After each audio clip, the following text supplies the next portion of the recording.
saya Ibu Nufirma, dan saya benar-benar langsung menjawab bisa gitu. Jadi kalau Bu Nufirma waktu meminta ke saya pasti nggak bisa nolak.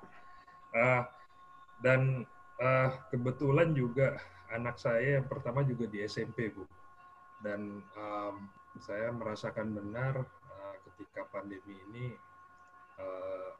jadi to be honest, saya jadi ada involvement lebih di ketika proses belajar mengajar selama pandemi ini. Jadi untuk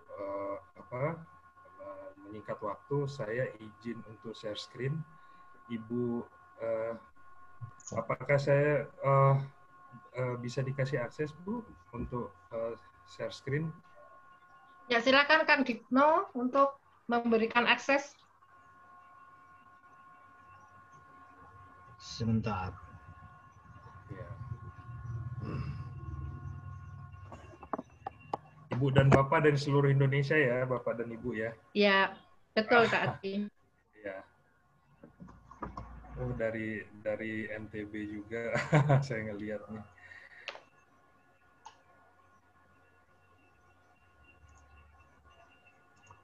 Silakan Pak. Oke. Oke, sebentar saya mesti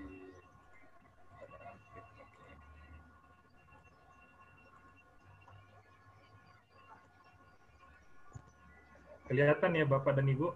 Ini saya, screen saya. Oke. Kelihatan Pak. Ya, baik Bapak dan Ibu, saya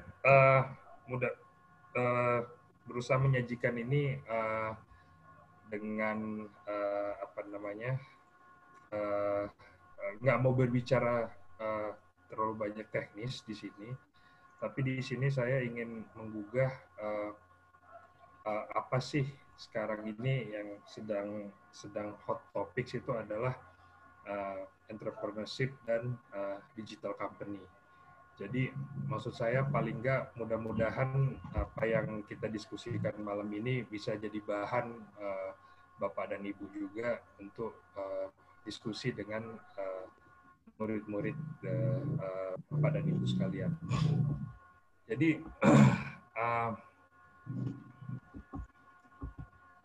Jadi pertama saya mau membahas entrepreneurship karena saya melihat materi ini juga masuk di mata pelajaran anak saya. Jadi apa sih entrepreneurship itu? Entrepreneurship itu pelakunya disebut pengusaha, dan kalau saya kutip dari hadis adalah sebaik-baik usaha adalah usaha orang-orang yang berniaga, yang jika berbicara tidak dusta, jika diberi amanat tidak dikhianati, jika berjanji tidak meleset, jika membeli tidak mencela, jika menjual tidak memuji-muji, jika berutang tidak menunda-nunda pembayarannya, dan jika berpiutang tidak mempersulit orang. Jadi kalau kita kaji lebih dalam ini sebenarnya adalah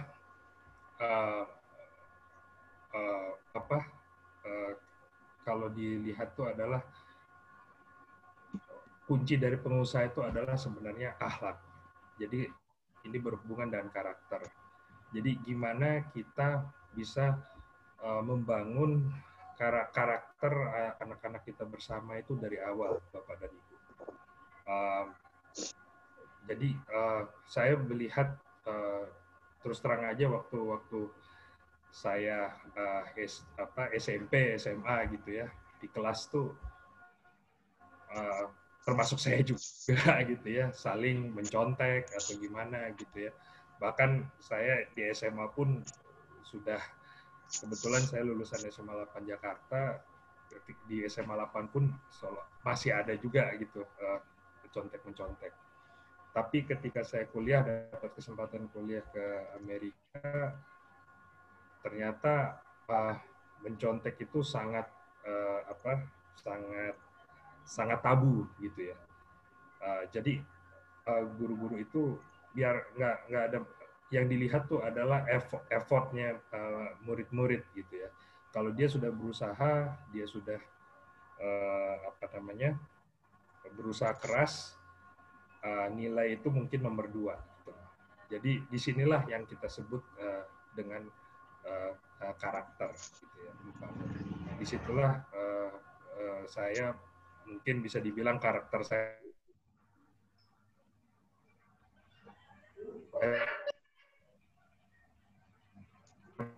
mulai terbentuk di situ. Jadi, entrepreneur Bapak dan Ibu, saya menggolongkannya sebagai nasab, nasib, dan by design. Nasab ini biasanya mengikuti orang tua. Jadi kalau ayahnya, ibunya sudah menjadi pengusaha, pedagang, sang anak ini memperhatikan dari kecil ya, dan learning by doing sambil melihat bapak dan ibunya gimana. Nah, disitulah mental dia sebagai pengusaha terbentuk. Nah, nasib ini contohnya karena situasi. Jadi sekarang ini termasuk teman-teman saya juga banyak banget karena COVID melanda. Sekarang ini nasiblah yang mendorong mereka untuk menjadi pengusaha. Jadi ada yang dulunya tidak pernah jualan online, ada dulunya nggak masak, sekarang belajar masak, bikin kue dan sebagainya, dan akhirnya berusaha menjual masakan tersebut melalui online. Nah, nanti ini ada hubungannya kenapa saya pilih topik entrepreneurship dan digital company. Dan yang ketiga adalah by design. Nah, by design inilah Bapak dan Ibu kita bisa berperan. Karena by design ini adalah sebenarnya kita belajar untuk jadi pengusaha. Dan saya melihat kurikulum sekarang ini, saya to be honest cukup senang. Berbeda waktu zaman saya SMP, banyak sekali pelajaran tentang kewirausahaan. Jadi mungkin Bapak Ibu nanti ketika pelajaran mengajar ekonomi mungkin bisa diselipkan di sini. Saya ngelihat anak-anak misalnya sesuatu di luar atau membuat sesuatu, terus mereka bisa berusaha menjual ya yang produk mereka ke teman-teman atau teman-teman orang tua muridnya. Nah, sehubungan dengan tadi, kenapa saya menghubungkannya dengan teknologi company? Karena gini Bapak dan Ibu, kita tidak bisa menghindar dari kemajuan teknologi. Bapak dan Ibu sendiri mengalaminya, dan bahkan kita malam ini mengalaminya. Ya nggak pernah terbayang kita bisa silaturahim sebanyak ini, kita bisa silaturahim se-Indonesia, dan bisa berdiskusi. Dan ini semuanya karena teknologi. Nah, ketika running tech company itu seperti apa, itu intinya sebenarnya adalah teamwork Bapak dan Ibu. Jadi teamwork itu apa? Teamwork itu adalah collaborative effort sebuah tim untuk mencapai common goal. Nah, di sini saya mau menekankan, nanti saya lihatkan kalau teknologi company itu bukan hanya milik orang IT. Jadi itu segala unsur. Mungkin kalau dibilang ada ilmu IPS, ada ilmu IPA-nya juga. Jadi sebenarnya seperti apa sih urutannya gitu ya, sebuah aplikasi itu. Jadi dari hardware itu adalah laptop Ibu, komputer Ibu, personal komputer Ibu, atau Bapak dan Ibu, atau cellphone kita ya, tab kita, gadget kita, itu namanya hardware. Nah, setelah hardware itu ada namanya operation system. Operation system itulah kalau di laptop atau di PC personal komputer itu adalah yang namanya Windows. Kalau di Apple itu namanya OS. Kalau di Android, kalau di Samsung atau Oppo itu namanya Android. Nah, setelah itu di atasnya lagi baru ada namanya application software. Application software inilah yang Bapak Ibu gunakan seperti WhatsApp, seperti Zoom sekarang ini, atau aplikasi Gojek, Grab, itu namanya layernya itu adalah di application software. Nah, baru setelah itu user itu adalah kita.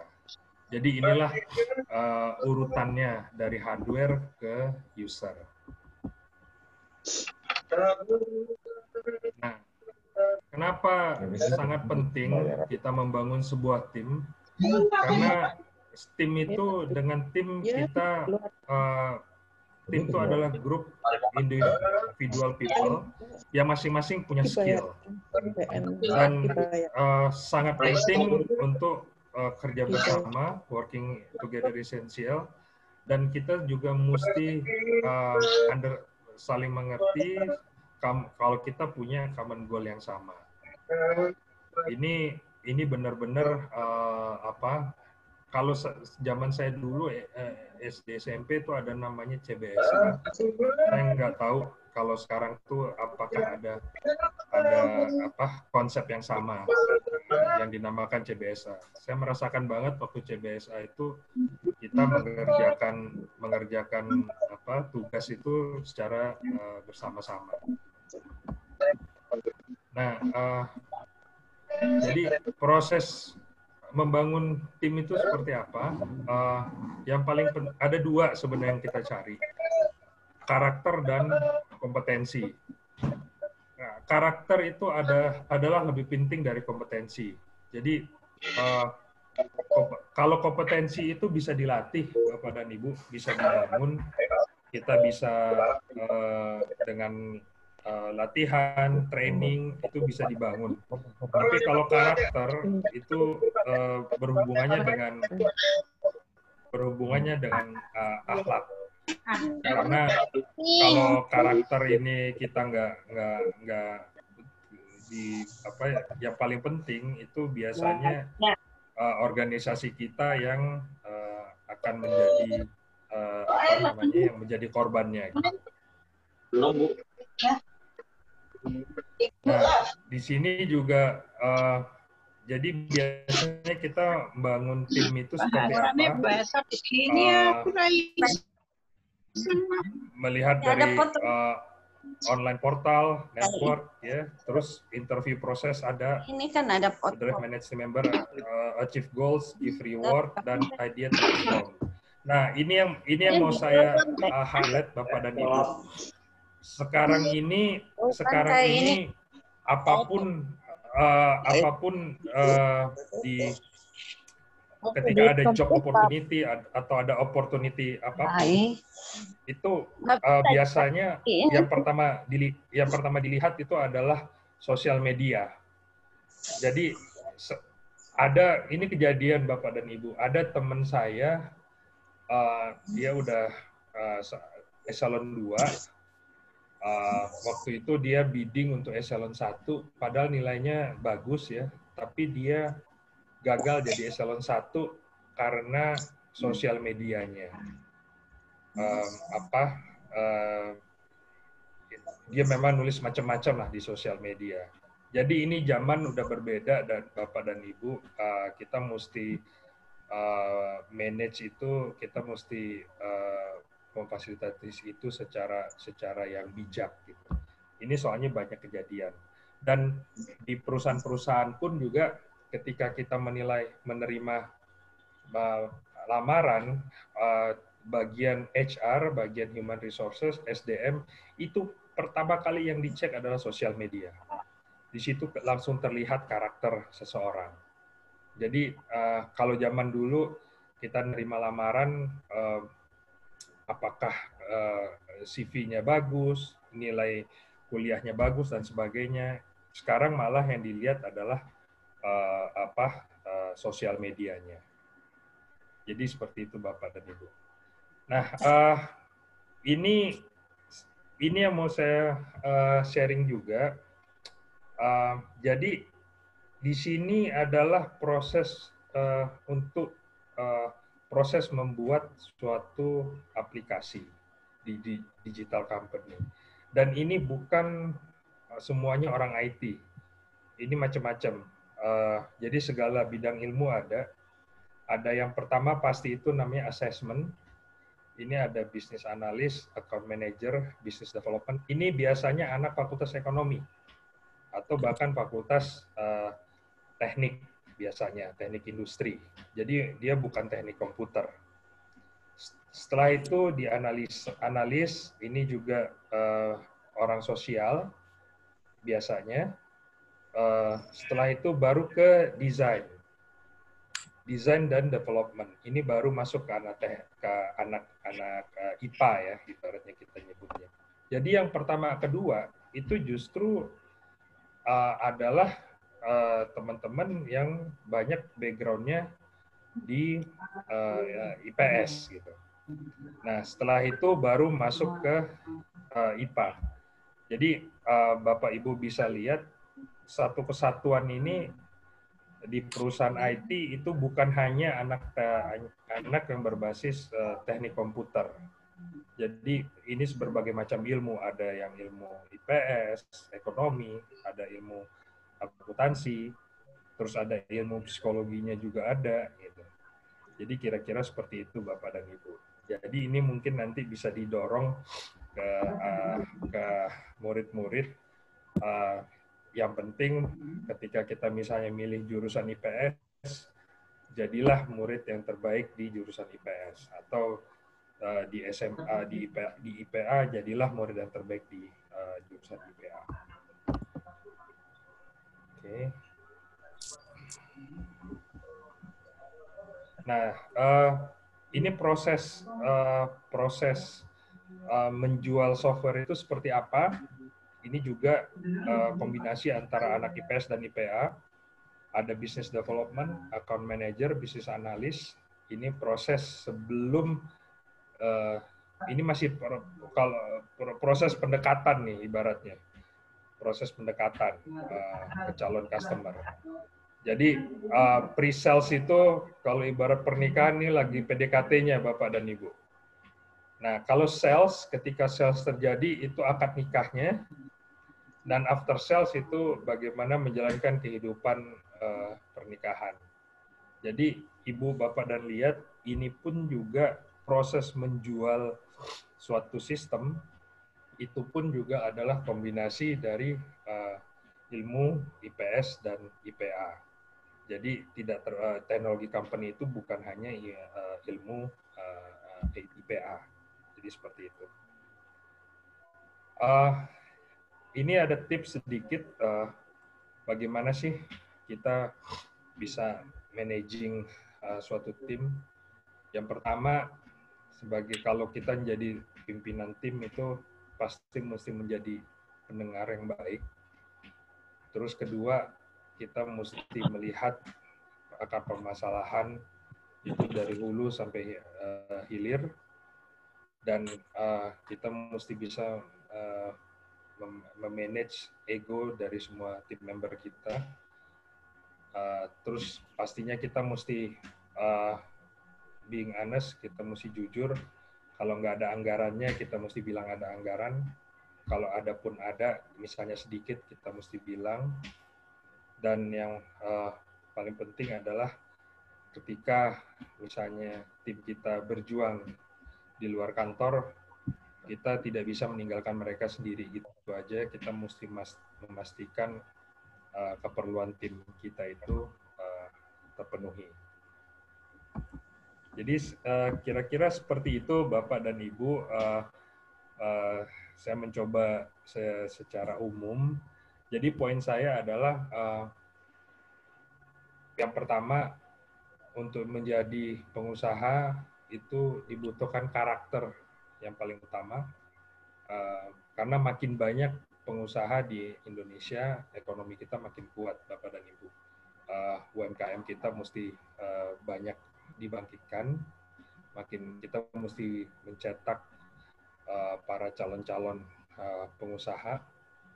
Nah, yang kedua adalah kita tidak perlu khawatir tentang kompetensi. Kompetensi itu bisa dibangun. Kalau di pasar seperti itu, di keadaan nyata gitu ya.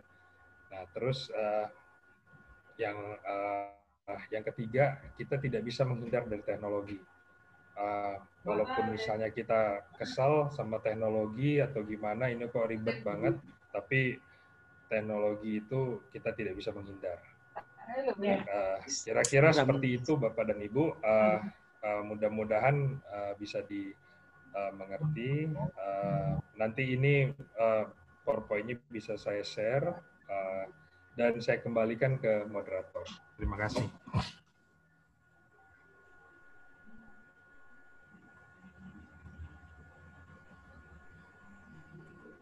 Terima kasih Pak Adi. Bu Eli, silakan Bu Eli. Hostnya saya kembalikan ke Bu Eli ya. Bu Eli ya. Bu Eli kemana? Bu Eli. Ini gangguan sinyal mungkin. Oh ya, ini Bu Eli Indriani ya. Mega host. Silakan Bu Eli. Ya, terima kasih Pak Adi. Ya, malam ini kita mendapat materi yang sangat luar biasa dari Pak Adi Santoso. Monggo Bapak Ibu yang ingin bertanya dipersilahkan. Ini langsung saja nanti pertanyaannya langsung dijawab saja oleh Pak Adi, nggih? Iya. Ya, jadi langsung karena kita waktunya terbatas biar tidak terlalu banyak waktu yang terbuang. Ya, silakan Bapak Ibu yang ingin bertanya. Iya. Mungkin ada di chat Bu Eli pertanyaannya. Iya. Oh ya. Ya.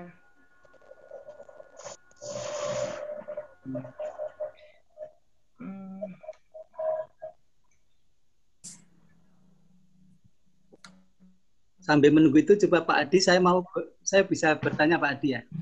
Iya Pak, silakan Pak. Silakan ya. Pak Sarwanto. Assalamualaikum warahmatullahi wabarakatuh. Waalaikumsalam. Perkenalkan Pak Adi, nama saya Sarwanto dari Klaten, Jawa Tengah. Ya. Baik, Pak. Begini Pak, saya pernah mungkin 10 tahun yang lalu ya, ini mencoba untuk melaksanakan atau menumbuhkan jiwa entrepreneur pada diri saya melalui penjualan kuliner. Gitu. Nah, tetapi karena sanggupan saya membagi waktu, sehingga ada satu hal yang terbengkalai. Dalam hal ini, kualitas pengajaran saya di depan peserta didik itu menjadi menurun. Nah, yang menjadi pertanyaan saya, bagaimana supaya kita itu bisa membalanskan, menseimbangkan antara yang tugas pokoknya ini juga berkualitas baik, kemudian berwirausahanya juga bisa jalan dengan seperti apa yang kita kehendaki. Itu gimana caranya Pak Adi? Terima kasih. Baik Pak. Terima kasih Pak Sarwanto. Jadi gini Pak, kuliner ini sebenarnya Bapak mesti bersyukur Pak ketika Bapak sudah mulai, kalau bahasa Sundanya teh Pak Baliet gitu Pak ya, udah riwah gitu ya. Berarti usaha Bapak itu udah mulai tanda-tandanya berkembang Pak. Itu mesti kita syukuri Pak.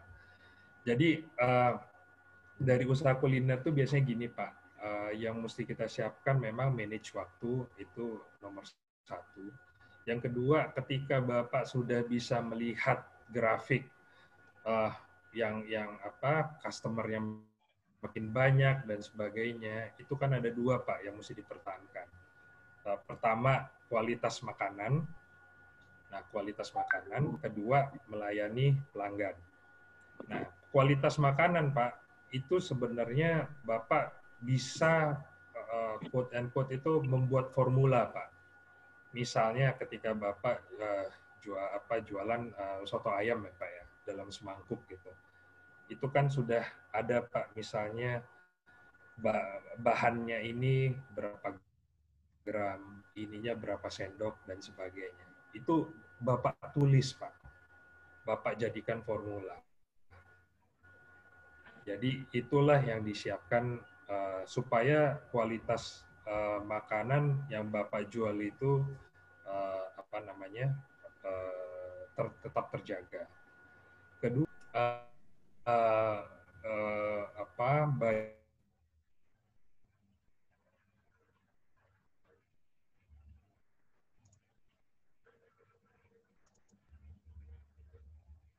banyaknya Pak, Bapak mesti nah di situ karyawannya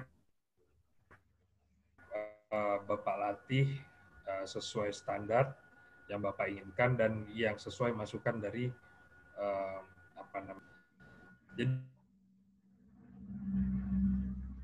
jadi kita misalnya khawatir apakah nanti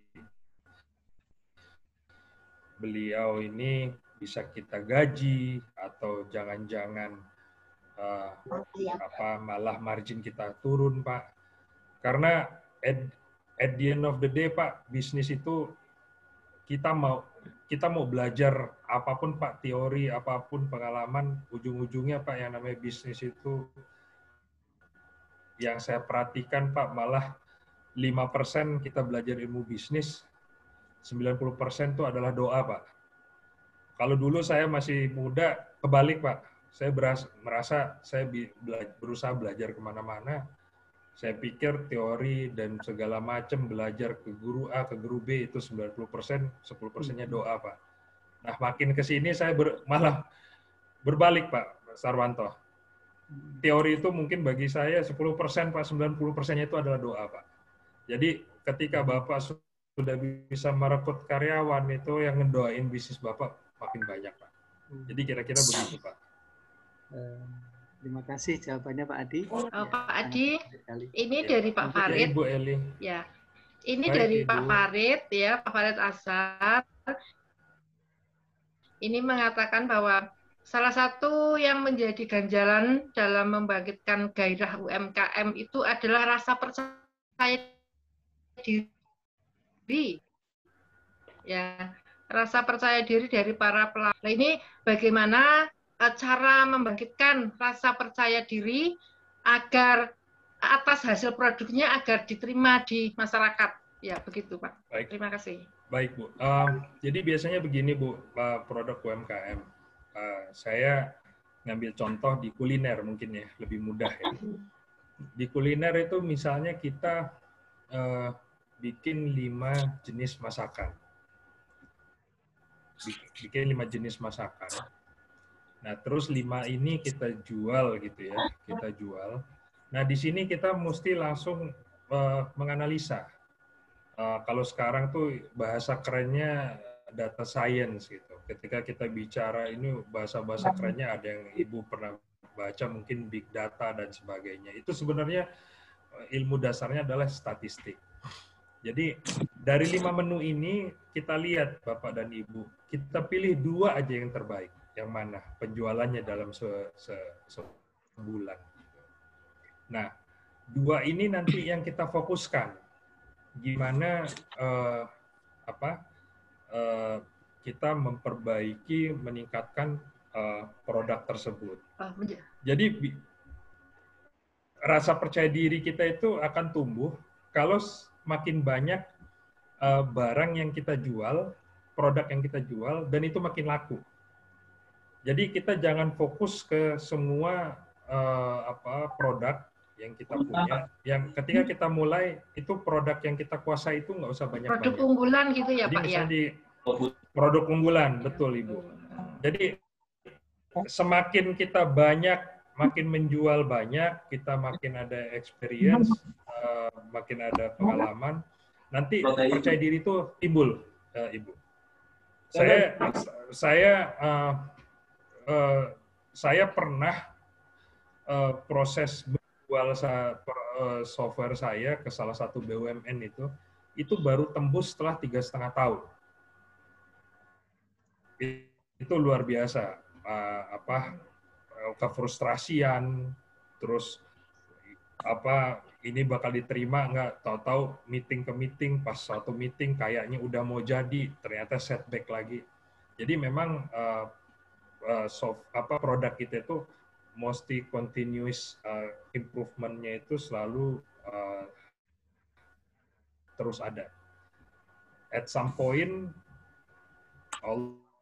biasanya begitu. Betul ya, itu betul. Iya. Itu. Jadi perannya kita doa mesti, ya Pak ya.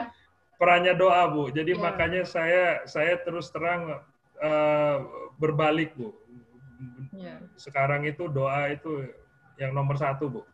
Segala macam teori itu yang nomor 2. Tapi bukan berarti kita jangan nggak belajar teori Bu, karena belajar teori itu sangat penting. Jadi kira-kira gitu Bu. Tetapkan produk unggulan. Ya, terima kasih Pak Adi. Semoga Pak Farid Asar puas ya dengan jawabannya ya. Oke Pak Farid. Oke, ya silakan Bapak Ibu yang lain jika ingin menanyakan sesuatu dengan Pak Adi. Ibu, barangkali saya bisa Bu untuk minta silakan. waktu bertanya. Iya, silakan Bu Patmi. Assalamualaikum warahmatullahi wabarakatuh. Waalaikumsalam. Waalaikumsalam warahmatullahi wabarakatuh.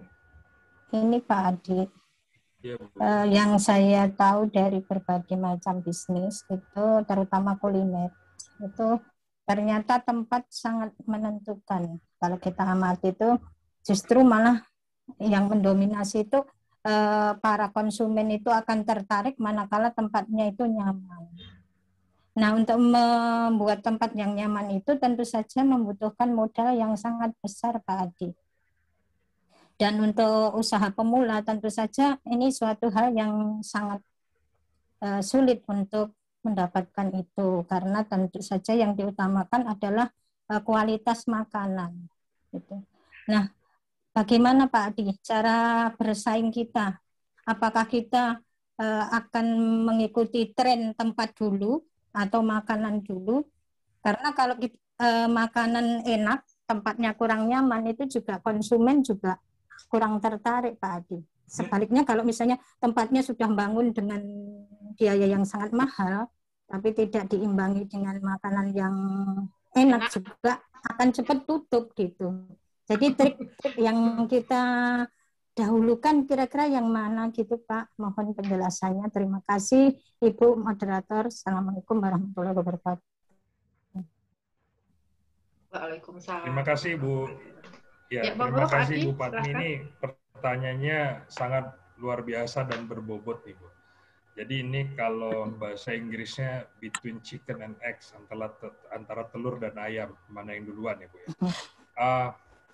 Jadi gini Bu, ya namanya jualan, yang paling pertama itu, ya paling penting adalah produk. Kalau di sisi kuliner, produk itu adalah makanan Bu. Jadi tempat itu adalah enabler. Jadi tempat itu adalah nice to have. Kalau kita punya tempat yang bagus itu fasilitas pendukung dan penunjang. Jadi saya banyak sekali memperhatikan juga. Saya kebetulan antara Bandung dan Jakarta, Bu. Kantor saya di Jakarta, tapi keluarga saya di Bandung. Jadi saya banyak memperhatikan juga teman-teman yang bisnis kuliner, saya pun juga terjun walaupun secara nggak langsung. Jadi banyak banget, apalagi selama pandemi ini, justru yang jualan itu dicari orang itu karena makanannya enak. Gitu. Jadi kalau makanan kita, produk kita enak dan berkualitas, itu pasti dengan mulut ke mulut akan dicari orang. Nah, ketika itu nanti sudah membesar, nanti barulah Ibu mulai memikirkan apakah bisa buka tempat yang besar sehingga orang bisa datang. Jadi belum tentu juga restoran yang udah mengeluarkan investasi mahal, tempatnya keren, pokoknya pakai desainer segala, tapi ketika customer datang ke sana dan merasakan makanannya nggak enak, habis itu mereka nggak mau datang lagi. Jadi di bisnis itu ada seperti teori penerimaan kita terbanyak, revenue kita yang terbesar itu adalah dari repeat order. Repeat order. Jadi order yang datang berulang gitu. Jadi customer loyal kita, Bu. Jadi ada sebuah artikel 80% penerimaan kita itu adalah sebenarnya dari customer kita yang loyal. 20%-nya adalah customer yang baru. Jadi ketika Ibu Patmi punya produk kuliner, makanan, dan Ibu spesialisasi di sana produk unggulan, dan itu udah ketika Ibu selalu melakukan improvement ke situ ya Bu ya, mungkin kurang gula, kurang garam, atau kurang dan sebagainya. Dan ketika customer sudah menyatakan itu pas Bu, itu kualitas mesti dijaga. Makanya ini berhubungan dengan pertanyaan Pak Sarwanto tadi. Kita mesti mencatat formulanya. Jadi sebuah menu itu kan ada formulanya. Misalnya garamnya berapa sendok,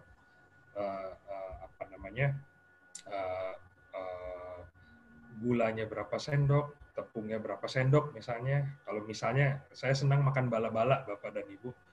Nah, itu saya bisa ini banget tuh. Kalau tepungnya nggak enak, kebanyakan tepung atau gimana, langsung ketahuan sama saya gitu. Oh, ini bala-balanya nggak enak, yang ini enak. Dan saya di Bandung udah punya beberapa tempat langganan saya yang saya tahu kalau saya mau pengen beli bala-bala di sana. Jadi kira-kira gitu Bu Patmi, fokus sama produk kita yang pertama. Kalau tempat nanti begitu kita dapat rezeki lebih banyak, nanti kita baru mikirin tempat. Demikian Ibu. Ya, terima kasih Pak. Informasi. Ya, penjelasan pertanyaan. Ya, semoga Bu Patmi puas nggih atas jawaban dari Pak Adi. Ini ada sangat puas Bu. Sangat puas. Ya Pak Adi. Ini ada pertanyaan dari Bu Susi dari Muaro Jambi. Ini beliau menanyakan, adakah tips yang menimbulkan keunikan suatu produk? Jadi produk itu kalau unik kan tidak bisa ditiru ya dengan yang lain. Nah ini tipsnya itu apa agar suatu produk itu unik ya sehingga kita mampu bersaing dengan produk yang sejenis. Ya begitu Pak Adi. Ya. Jadi Bapak dan Ibu nanti mungkin bisa di Google tuh bisa. Jadi suatu produk itu ada namanya SWOT analysis, provisi gitu ya, price placement, saya lupa. Jadi intinya yang pertama adalah SWOT analysis. Strength itu Ibu pikirin, terus Ibu ajak diskusi teman-teman Ibu, strength, kekuatan produk yang Ibu buat itu apa. Nah setelah itu bahas lagi, dan kita ini mesti jujur ketika kelemahan produk kita itu apa jika dibandingkan dengan produk sejenis. Itu kita data semua gitu. Dan kita mesti jujur gitu karena ini berkaitan dengan produk kita. Terus ada threat, ancaman. Ancamannya apa? Apakah produk kita mudah ditiru? Apakah produk kita mudah diduplikasi dan sebagainya. Setelah bisa menghitung ini opportunity-nya produk kita bisa sebanyak apa. Jadi kita coba berlatih based on science ya, berdasar ilmu pengetahuan dan teori. Nah, kalau yang unik itu seperti apa? Itu ini memang sekarang ini sangat penting, Bu Susi, karena kita bersaing dengan orang lain ya. Contohnya gini, itu ada namanya di Bandung itu batagor riri. Kalau Ibu pernah ke Bandung, kalau Ibu pernah dapat oleh-olehnya, satu batagor, Bu, itu harganya 20.000. Itu kan luar biasa. Tapi kenapa orang-orang ngantri ke situ? Berarti batagornya unik. Nah, jadi ketika kita bandingkan, Bu, Ibu beli batagor riri 20.000. Terus Ibu beli batagor macam-macam gitu ya, ada yang satunya cuma 5.000, ada yang 3.000. Itu emang terasa ininya, perbedaannya gitu loh. Ada dari kualitas tahunya gitu loh, dari kualitas tepungnya gitu ya, dan kualitas ikan paste-nya itu ya, itu memang beda rasanya. Dan dia pede, dia percaya diri kalau dia bisa jual batagor itu satunya 20.000. Nah, kenapa dia pede? Karena dia sudah menganalisa, dia punya opportunity bisa menjual itu, dan dia yang kedua dia sudah menganalisa threat itu ancaman. Ada nggak kompetitor yang bisa menyaingi dia? Jadi ketika Ibu misalnya dari Jambi, Muaro Jambi, gimana Ibu? Misalnya Ibu khusus jual spesialisasi gulai kepala ikan, Bu. Nah, gimana caranya membuat gulai kepala ikan jualan Ibu ini adalah yang terbaik di Muaro? Apakah dari pemilihan ikannya, apakah dari pemilihan bahannya, gitu. Jadi kita yang di satu sisi yang sering terjebak pengusaha kuliner itu adalah mau berhemat di di bahan. Padahal kuncinya kalau bahan kita cukup dan kita berani, rasanya makin enak, orang akan ketagihan. Jadi biasanya di situ Bapak dan Ibu pengusaha kuliner biasanya terjebak di situ. Kira-kira begitu, Bapak. Ya, Ibu. Ini Pak Adi, ada yang bertanya lagi dari Ibu Ida Farida. Ya, Bu Ida ingin menanyakan, bagaimanakah menciptakan Muslempreneur bagi peserta didik tingkat atau SMP agar terbentuk jiwa wirausaha? Jadi ini sepertinya karena kita guru ya Pak Adi ya, kan ya, untuk kelas 7 itu ada materi kepemimpinan. Nah, ini bagaimana menumbuhkan Muslim itu ya. Pak Adi. Kalau saya boleh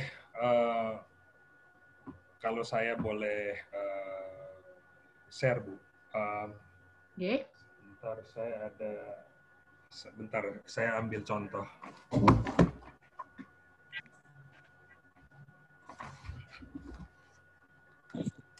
Ini buku bacaan saya, kelihatan nggak?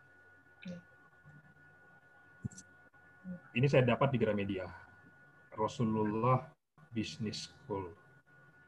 Jadi buku ini banyak banget memberikan merubah cara pandang saya tentang pengusaha dan menjadi Muslempreneur. Jadi intinya kita ini, saya banyak melihat banyak anak muda itu sekarang malah pengen jadi politikus gitu, atau jadi selebritis gitu. Padahal kalau kita melihat ketika kita bicara sebagai Muslempreneur, yang mesti kita ingat adalah Rasulullah itu, Nabi Muhammad itu adalah pengusaha. Dan itu tadi makanya di slide awal saya itu adalah suatu profesi yang sangat mulia gitu. Jadi itu dulu yang mesti ditanamkan.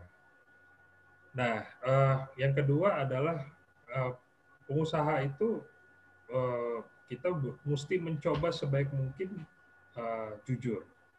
Nah, tapi menjadi pengusaha yang jujur itu terus terang cobaannya banyak. Jadi kita mesti kuat menumbuhkan konsep ketika kita jujur jadi pengusaha, nanti ujungnya percaya deh Allah itu Tuhan yang Maha Kuasa itu akan kasih kita kita akan Muslim Planner bagi peserta didik di tingkat pemula SMP itu kita mesti yang dengan, kalau saya secara simpelnya mesti menumbuhkan Bu, jadi pengusaha itu adalah suatu pekerjaan yang mulia. Di situ kita mulainya. Nah, setelah itu baru masukkan untuk jadi pengusaha itu apa yang diperlukan. Tadi ada 2, makanya saya singgung karakter dan kompetensi. Karakter itu mesti selalu diasah, dan kalau kompetensi itu dari teori. Jadi Bapak dan Ibu nanti mulai mengajarkan ilmu ekonomi itu seperti apa. Saya melihat anak saya udah diajarin tentang makroekonomi itu seperti apa, mikroekonomi itu seperti apa, walaupun masih secara simpel ya. Tapi paling nggak konsep itu sudah mulai ditanamkan. Tapi yang pertama banget adalah jadi pengusaha itu ada sesuatu yang mulia, dan Rasulullah pun adalah pengusaha. Kira-kira begitu, Bu. Ya.